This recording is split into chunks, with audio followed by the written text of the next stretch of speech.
guys, what's happening? It's Jay coming at you from the Hooch, and we're talking fire kits today. Fire is one of those incredibly important skill sets to learn, whether you're using a lighter, ferro rod, matches, whatever it may be. You need to have the ability to make a fire, and you need to have the know-how to make a fire. You need to know how fire works.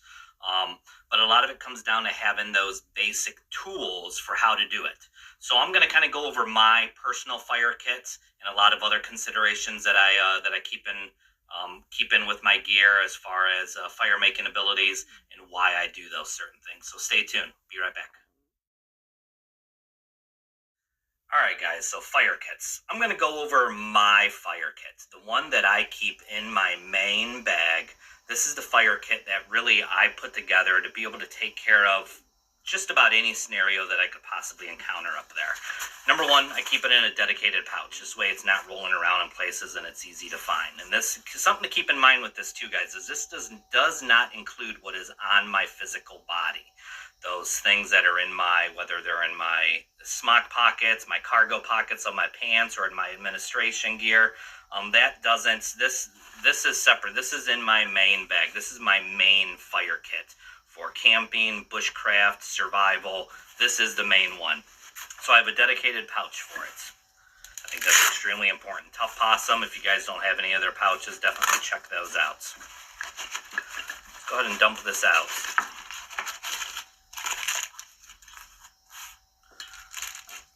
Get this separated up in an organized way to go over with you.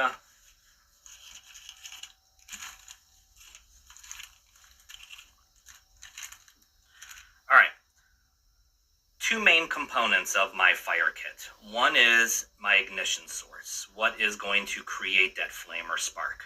The second is going to be my fuel source. What is it that is taking that spark or flame in order to be able to build my fire? Obviously, as everybody would guess right away, some sort of a lighter, right? Everyone says, oh yeah, I carry a lighter in my pocket. A lot of people, especially old school guys, are carrying 3, 4, 5 lighters on their body. One in their cargo pockets, one in a shirt pocket, one in a chest rig or whatnot, one in a LBE pocket, one in a survival kit. Very easy to carry multiple lighters. Downfall of lighters is that they're fragile. They do break, they will break, they run out of fuel. Those are things to keep in mind. My lighter, I've done a couple modifications to it that I've learned through the years that really helps out a lot. One is a lanyard for putting around your neck, or if you drop it, it makes it easier to find. I like keeping some sort of a bright colored cord on it. I like wrapping my lighter in duct tape. Duct tape can be used as a fuel source so that you can actually extend the flame out a little bit longer, especially in wet conditions, windy conditions. That helps out well. I also tape to my lighter, I think you guys can see that there, a piece of waxed jute twine, or actually this specific piece I just cut off a piece of twine and rubbed Vaseline all throughout it, and that helps act as an extender for the flame because you only have so much source in your lighter, right? So if you're having a difficult time on a windy day or really wet conditions where you're holding that out, and we all know that if you keep this lit for too long, it ends up getting hot on your thumb, right? So by doing this little bit of wax twine, you light that, and now you have a way for extending your fuel source out so that you're not wasting fuel that's in the lighter. So you have that. That out so nothing happens. So I'm a big fan of setting up your lighter like this. I think that pays dividends down the road for you. I have lifeboat matches. So here they're just in a pill bottle container. Keep several of them in there, and then I have something for striking them on.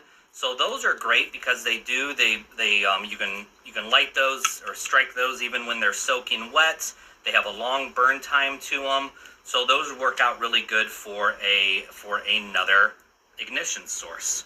And then of course we have a good old ferro rod, right? Ferro rods, we all know you have some sort of a striker you use with it. This specific one has a magnesium bar attached to it, just like the old GI ones do. And then it has your striker portion of it as well.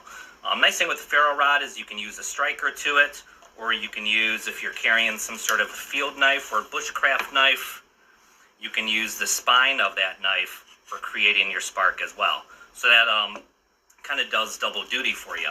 I'm a huge ferro rod fan. I really feel like in just about any condition, I can get a fire started with a ferro rod. And give me a ferro rod and a knife, and I'll make you a fire every single day of the week. So that adds to your extra, another ignition source. I'm a believer in the rule of threes when it comes to this stuff. So in my fire kit, I like having 3 ways to ignite a fire. So 3 ignition sources, right?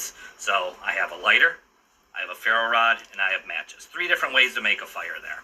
Now, when it comes to my tinder sources, or the way that, or my fuel, once again, the rule of threes. I like having 3 things. I'm a big fan of fat wood, keeping a couple pieces of fat wood inside your fire kits. You know, here just happens to be a bigger one that is in there. So that's going to, that's dozens and dozens and dozens of fire starting opportunities that you have there. So that's really well. Even when it's wet, because of how resinous it is, just keep scraping off on it, and you're going to end up with a nice pile of fat wood shavings for lighting a fire too. And once in, all 3 of your ignition sources will be able to light that. I also carry some wet fire cubes in there as well for lighting a fire. You take these, you crush them down a little bit, hit it with a spark, boom, you go. And then I also keep a metal container with petroleum jelly cotton balls in it. Once again, we all know that, you know, one of those will stay lit for a few minutes for getting a fire started. So that works out really well too. Now, a bonus to this is I have a metal container. So if I need to make charred wood, maybe I'm making char cloth or taking punk wood and charring it, I have the ability to do that in this. I also have the ability to use the lid and create a whole thing of shavings so that I have something that is dry for getting all those shavings put into. I can get all that worked out there.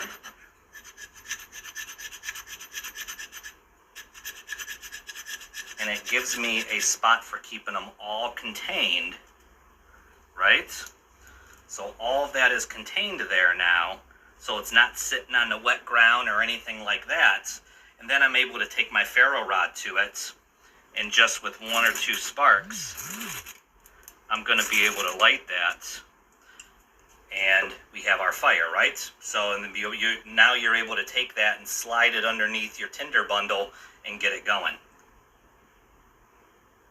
So we have that. So I like that idea a lot for being able to have that. And if you do have to make char cloth or charred punk wood down the road, you set this up accordingly, pop a hole in it like you would. We all remember the old Altoid tins, right? So you have that, and then you make your char cloth, or you do your punk wood in there. So I like using this stuff a lot. So you take a piece of punk wood, right? And we got our ferro rod again. So literally it only takes 1 or 2 sparks for it to finally catch. And that one didn't catch yet.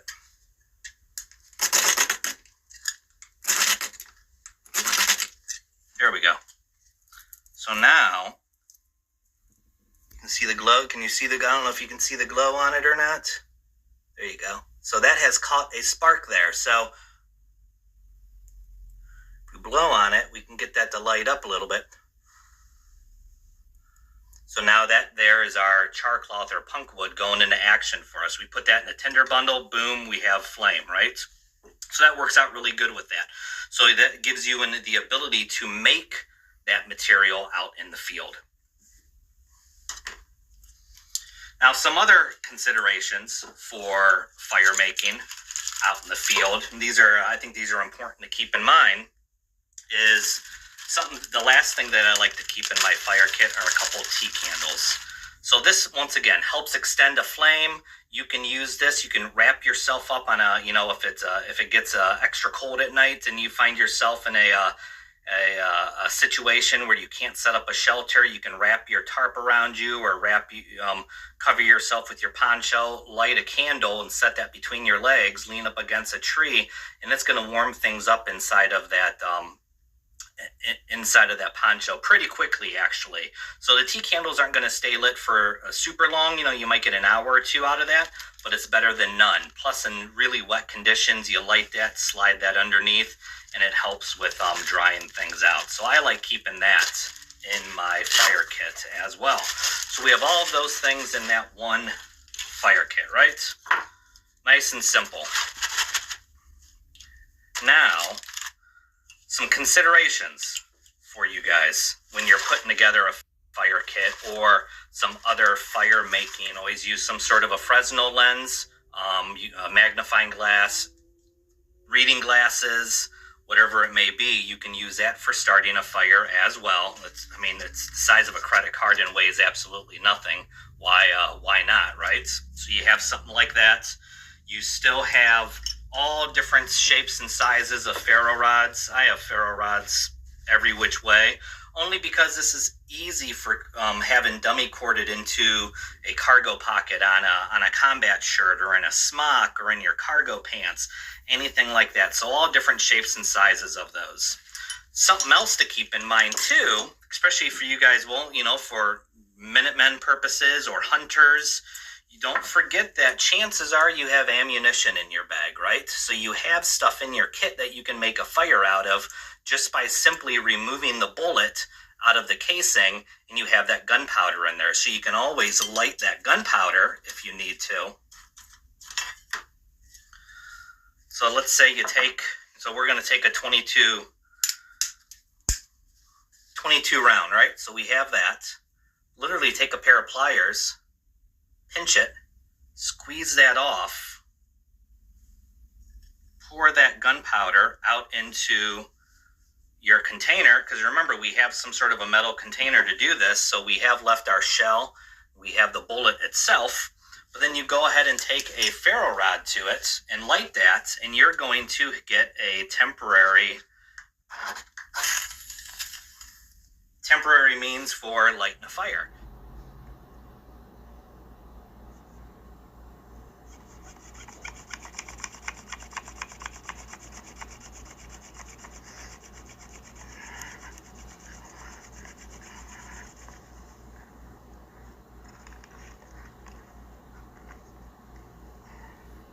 So that works out really well. So it's amazing. That right there can be a lifesaver just because of the powder that's inside the bullet.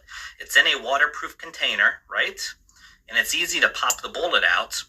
So why not take advantage of that in certain situations? So you have that going for you there. So that, guys, is really my spiel on fire kits. I think that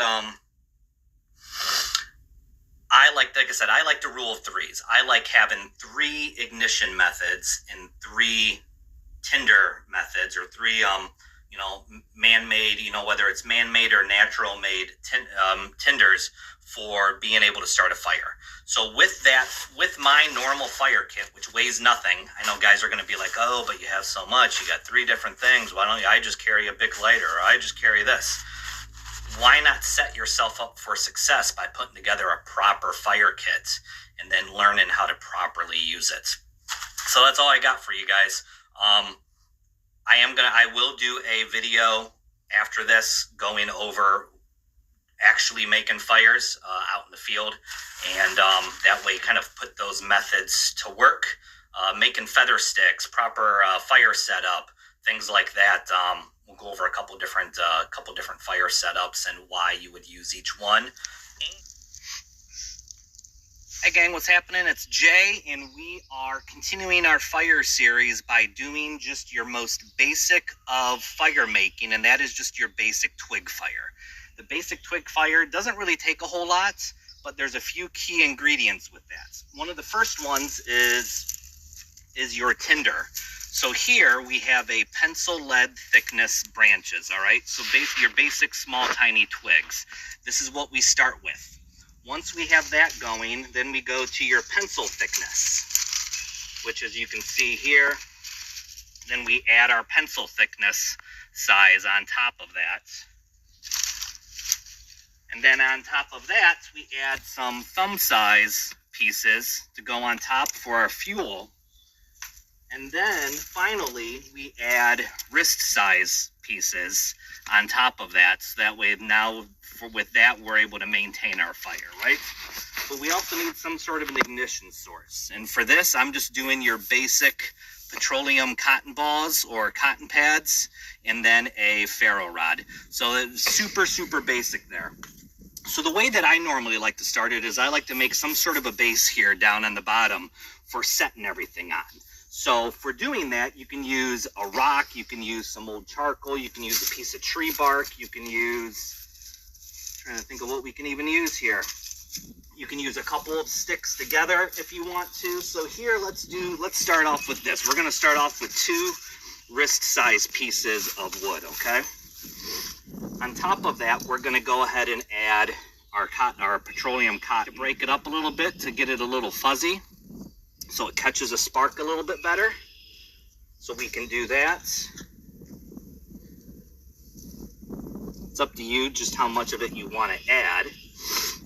Now, once we get this lit, you're going to want to go ahead and have all of this ready for you for being able to add on top of it here. And we're going to add it in stages as we go along. So it's important to have all that prep work done ahead of time and at your disposal for doing this. So we're going to go ahead and take our ferro rod with our striker on it.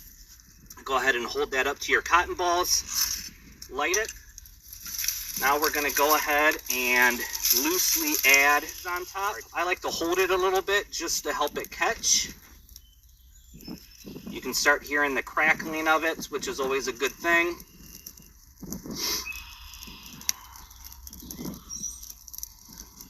You don't want to snuff it out right away just by dropping it on top, because then you get rid of all the oxygen. It does nobody any good.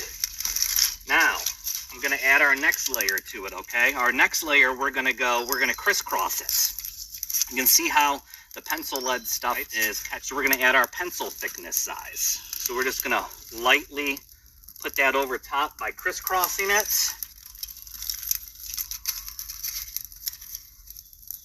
We're going to crisscross another layer of those.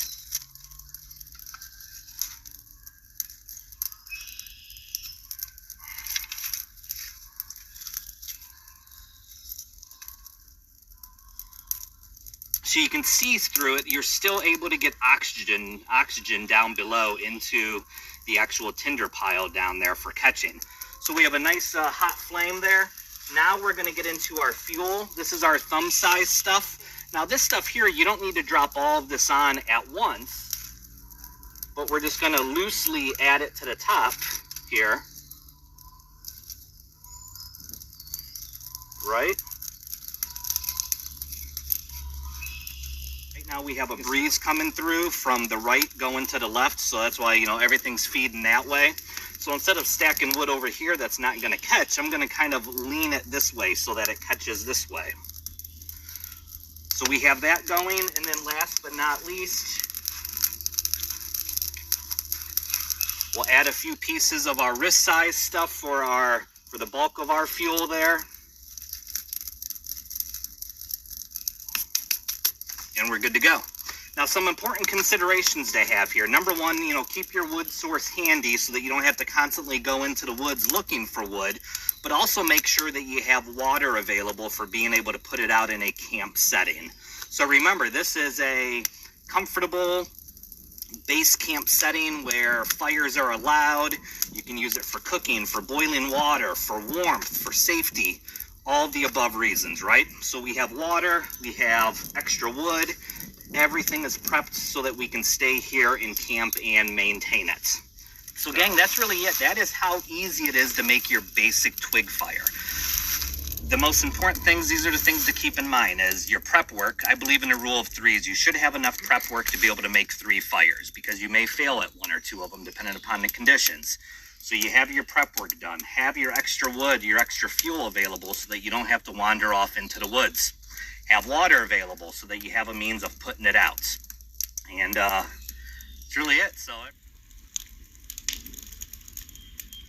hey gang, it's Jay. My boy and I are out at camp, and we're Going to go over the next fire making or fire type to make, and that is an upside down fire.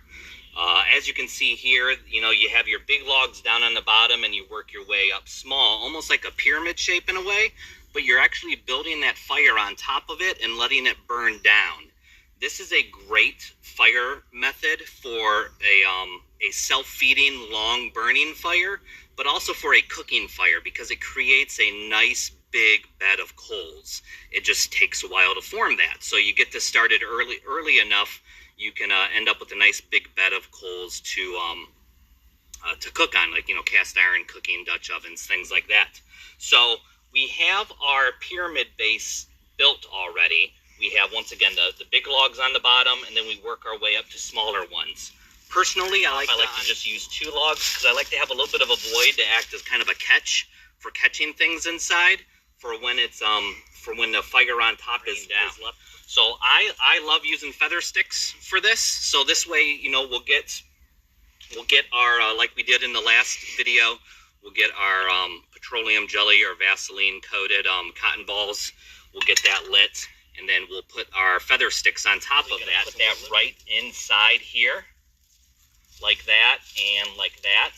And then I'm gonna put, remember from the twig fire episode, I'm gonna put that on top of it, and then I'm going to put kind of like some finger size or thumb size stuff on top of that. So I'm kind of building a mini fire on top, and I'm just gonna let it burn down. So first thing we need to do is have our catch for doing our cotton balls. So here, we're just gonna go ahead and get that in there. All right. We're gonna use our ferro rod again. I like using ferro rods. We need to get that lit. Here, we'll move that. All right. We'll get this lit. There we go.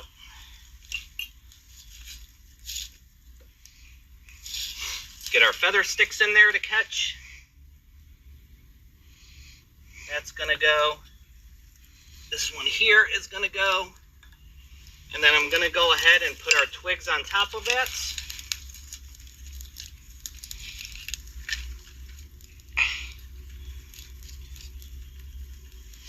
And then I'm gonna put our larger stuff on top of that.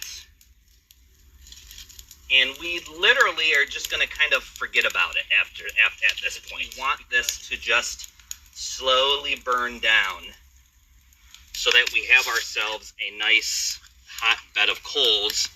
We're cooking hamburgers tonight, so this is going to be perfect for that to burn on down, and then we can go ahead and put a grate over top of it and cook up some meat. So anyways, great self-feeding fire, great for a long burning type of fire, great for getting hot coals for a cooking fire.